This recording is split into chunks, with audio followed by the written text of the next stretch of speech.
एक दामाद होता है, वो रात को रजाई में ओढ़कर सो रहा होता है। फिर उधर से उनके सास आती हैं, वो भी लेट जाती हैं और लेट जाने के बाद दामाद को नहीं पता होता है कि उनके सास से वो उसको गर्म कर रहा होता है। यानी कि उसको आप समझ रहे हैं कि हाथ पूरी तरह से फेर रहा था, वो समझ रहा था कि उसकी बीवी है। और ये कहानी जो है ये उसके ससुराल की है।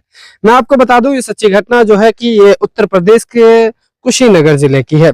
कुशीनगर जिले की एक कहानी है जहां पर एक लड़की होती है सीमा, वो शादी की उम्र उसकी हो जाती है। शादी की उम्र जब हो जाती है तो उसके घर वाले जो होते हैं वो उसके लिए लड़का ढूंढ रहे होते हैं। वो लड़का ढूंढते हैं इधर उधर, लोगों से कहते हैं कि अगर कोई लड़का देखते हैं तो आप हमको बताएं। लेकिन उसके बाद जैसे ढूंढते रहते हैं तो पास ही के गाँव में एक लड़का जो है वो मिल जाता है। लड़का अपना खुद का एक छोटा सा बिजनेस, यानी कि उनकी मोबाइल की एक शॉप थी, मोबाइल शॉप का वो अपना मालिक था। फिर उसके बाद शॉप का मालिक होने के बाद लड़का पसंद आ जाता है, दोनों की एंगेजमेंट होती है। एंगेजमेंट के बाद उनकी शादी करा जाती है।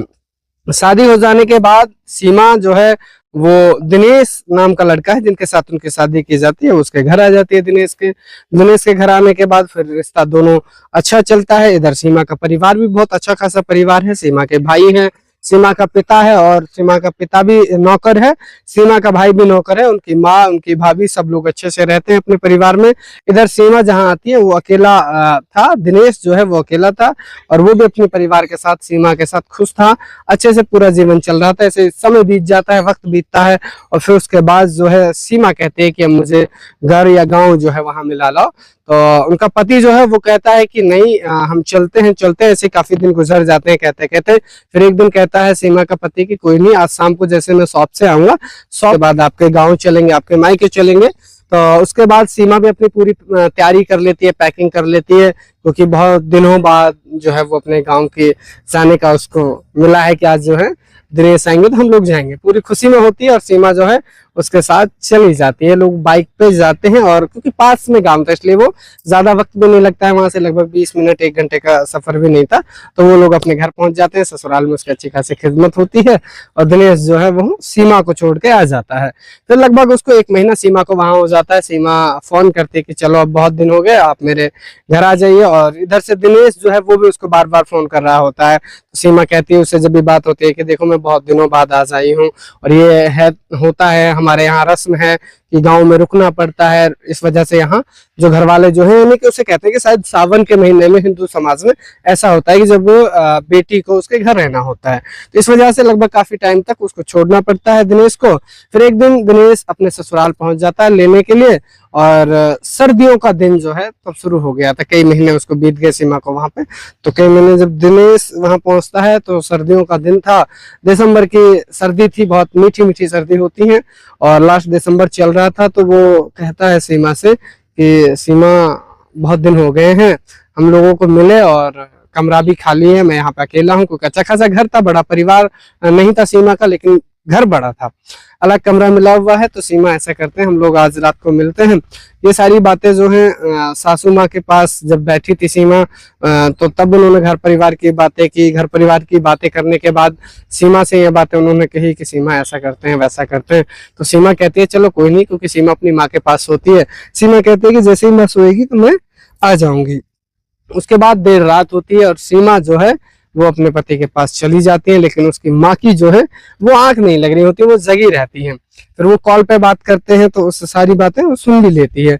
सीमा जाती है, सीमा जैसे अपने पति के रूम में जाती है तो आपको पता है कि पति पत्नी क्या करते हैं, रात का वक्त था। तो उसका पति था कि बहुत दिन हो गए हैं, आज बहुत दिनों बाद वो दोनों मिले, शारीरिक संबंध बनाया। संबंध जैसे बनाते तो आप समझ रहे हैं कि वहां कमरे से अजीब गरीब आवाजें आने लग रही थी। वो आवाजें आप समझ पा रहे कि कैसी आवाजें होंगी।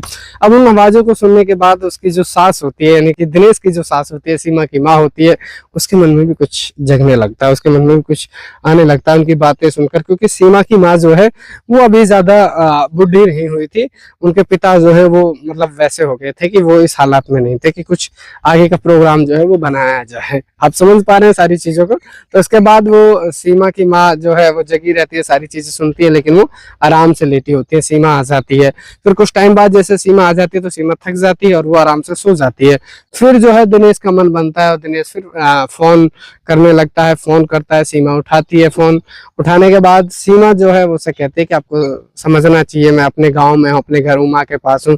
माँ जग गई, रात को नहीं देखा उन्होंने अपने साथ तो सोचेगी कि क्या था, तो थोड़ी तो आप शर्म करो, थोड़ी तो चीज़ों को समझो। शर्म कीजिए कि अगर सुबह ऐसा हुआ तो क्या घर वाले सोचेंगे, क्या परिवार वाले सोचेंगे। सीमा उसे प्यार से इस तरह बातें करके फ़ोन रख देती है। लेकिन उसकी सास जो है दिनेश की, सीमा की माँ जो है, वो इन बातों को सुन रही होती है। उनका मन में जब वो आवाज़ें आती हैं ना अजीबो-गरीब सी, जब वो दोनों पति-पत्नी आपस में मिल रहे होते हैं, संबंध बना रहे होते हैं, तो वो उनके मन में बैठ जाती हैं और वो उत्तेजित हो जाती हैं। अब उनको कल कहाँ लगनी थी, उनको कहाँ बैठना था, अब उन पे कहाँ टिका जाना था, वही वाली कहानी थी। तो सीमा की माँ फ़ोन उठाती है सीमा का और उनका व्हाट्सएप पे चली जाती हैं और वो ऑनलाइन शो करने लगती हैं, फिर उसको मैसेज करती हैं। तो दिनेश कहता है कि अभी तो तुम सोने की कह रही थी, सो रही थी और तुम तो जगी हुई हो। तो वो कहती हैं कि चलो कोई बात नहीं, और तुम इतना ही कर रहे हो तो मैं आ जाती हूँ। लेकिन ये ना सीमा को पता था, ना ये बात दिनेश को पता था कि मेरी सास जो है वो मैसेज कर रही है, ना सीमा को ये पता था कि मेरी माँ जो है वो मेरे पति को मैसेज कर रही है। तो सीमा की माँ जो है वो कहती हैं कि आप दिनेश से जिस तरह से वो पति बोलती हैं, वो बोलती हैं, ऐसी बोलती हैं, जो भी बोलती हैं कि आप अपनी कुंडी खोल के रखिए, मैं आती हूँ। तो दिनेश अपनी रज़ाई में कुंडी खोलकर उसका कुंडी जो है वो खोल देती है रूम का, और उसमें वो आराम से सो रहे होते हैं रज़ाई में। तो रज़ाई में सो रहे होते हैं तो सीमा की माँ दबे पाँव वहाँ से चली जाती हैं और वो सीधा अपने दामाद के कमरे में चली जाती हैं और वो उसके बिस्तर में लेट जाती हैं। अब जैसे ही दिनेश मतलब उसके हाथ फेर रहा होता है और सारा कुछ आगे का प्रोग्राम कर रहा होता है, तो वो समझ जाता है कि अगर मेरी जो बीवी है, मेरी जो पत्नी है, वो इतनी मोटी नहीं है और सास मेरी जो है वो मोटी है। आखिर ऐसा क्या हुआ है? तो फ्लैश ऑन करता है और देखता है, और जैसे उसकी सास उसको नज़र आती है तो वो तो हकबका जाता है कि आखिर ये हुआ क्या? एक ऐसा मैं घोर अनर्थ करने वाला हूँ, कैसा पाप करने वाला हूँ, ये तो बहुत बुरी बात है, बहुत गलत बात है। और वो कहता है कि सासू माँ ये है क्या? तो वो बोल भी नहीं पाता, उसकी आवाज़ भी नहीं उठ पाती है। इतने में उनकी सास जो है वो बोलती है कि आप चलते रहिए, आप जो कर रहे हैं वो उसमें आपकी गलती नहीं है, मेरा ही मन कर रहा था और मेरा मन है कि ये सब करने का, तो आप रुकिए मत ना, आप जो कर रहे हैं वो करते रहिए। वो कहता है कि नहीं ये तो बहुत गलत है, वो कहती है उनकी सास जो है कि नहीं कोई गलत नहीं है और मेरा मन है तो आप करिए, मेरे लिए करिए। तो वो डर जाता है इस बात से कि कहीं ऐसा तो नहीं है कि सास के साथ नहीं किया तो ये चिल्ला दे, या फिर यही है कि फिर जब आदमी होता है तो उसके अंदर का जानवर जो है वो जाग जाता है। उधर सीमा की माँ जो है यानी कि अपने दामाद के साथ अभी वो भी संभोग करने लगती हैं और अपनी जो अंदर की आग है उस आग को वो दोनों मिटाते हैं। यानी कि जो उसकी प्यास है उसको बुझाने में कामयाब हो जाते हैं। सीमा के पति दिनेश अपनी सास की प्यास को बुझा देते हैं और फिर उसके बाद संभोग करते हैं तो वो अपने कमरे में चली जाती हैं और सीमा के पास जाकर लेट जाती हैं, सो जाती हैं, और सुबह होती है, सुबह उठते हैं तो उसकी माँ जो है उसके चेहरे पे अलग ही रौनक होती है, अलग ही चमक होती है, अलग तरह का उसका स्वभाव हो जाता है और वो कुछ खुश नज़र आती हैं। उसके बाद सीमा से जाने की बात कही जाती है, सीमा कहती है कि मैं अब अपने गाँव जा रही हूँ। तो सीमा की माँ जो है वो उससे कहती है कि नहीं, आप बेटे को बोलिए यानी कि दामाद को बोलिए दिनेश को कि वो अभी ना जाए, 1 आध दिन यहाँ रुके और हम उसको ये है कम से कम कि यहाँ खिदमत कर देंगे, उसकी सेवा कर देंगे, क्योंकि हो नहीं पाई है। अभी वो आए हैं, बहुत दिनों बाद पहले आए थे, वो चले गए थे तुमको छोड़ के और अभी वो आए हैं तो अब उनको कुछ सेवा-पानी कर देते हैं। तो उसके बाद वो मनाती हैं और इस बात को जैसे ही वो दिनेश से कहती हैं, तो दिनेश एक आध बारी तो कहता है नहीं हमको चलना चाहिए, लेकिन दिनेश के मन में भी लड्डू फूट रहे थे दिनेश को, क्योंकि उसकी प्यासी सास मिली थी। जब उसका नज़ारा अलग था, उसकी बातें अलग थी, क्योंकि वो जब उनको सारी चीज़ें की, उन्होंने संबंध बनाया तो दिनेश को भी इस चीज़ में मज़ा आया। तो दिनेश कहता है कि चलो कोई बात नहीं, रुक जाते हैं 1 दिन और, कोई बात नहीं, काम छूटता है तो हम जब तक माँ कहती है, सासू माँ कहती है, तब तक हम रुके रहते हैं। उसके बाद रात होती है, सब लोग खाना खाते हैं, शाम का खाने खाने के बाद सर्दियों का दिन था तो जल्दी से ही वो अपने-अपने बिस्तरों में चले जाते हैं। रात होती है, सब लोग सो जाते हैं, लेकिन सीमा की माँ आज फिर भी उसी तरीके से जिस तरह उसे पिछले दिन था, तो वो सीमा की माँ उसे मैसेज कॉल करती हैं और उसके बाद अपने दामाद के कमरे में चली जाती हैं। वो दोनों संभोग कर रहे थे, दोनों आपस में संबंध बना रहे थे। उसके बाद मैं बताता हूँ कि सीमा की आँखें खुलती हैं। सीमा की जब आँख खुलती है तो वो देखती है कि माँ नज़र नहीं आ रही हैं। फिर वो उठती हैं, बाहर उसको बरामदे में देखती हैं, रूम में देखती हैं, किचन में देखती हैं, टॉयलेट में जाके देखती हैं, लेकिन माँ उसे कहीं नज़र नहीं आती। 1-2 रूम में भी देखती हैं, लेकिन माँ नहीं दिख रही थी।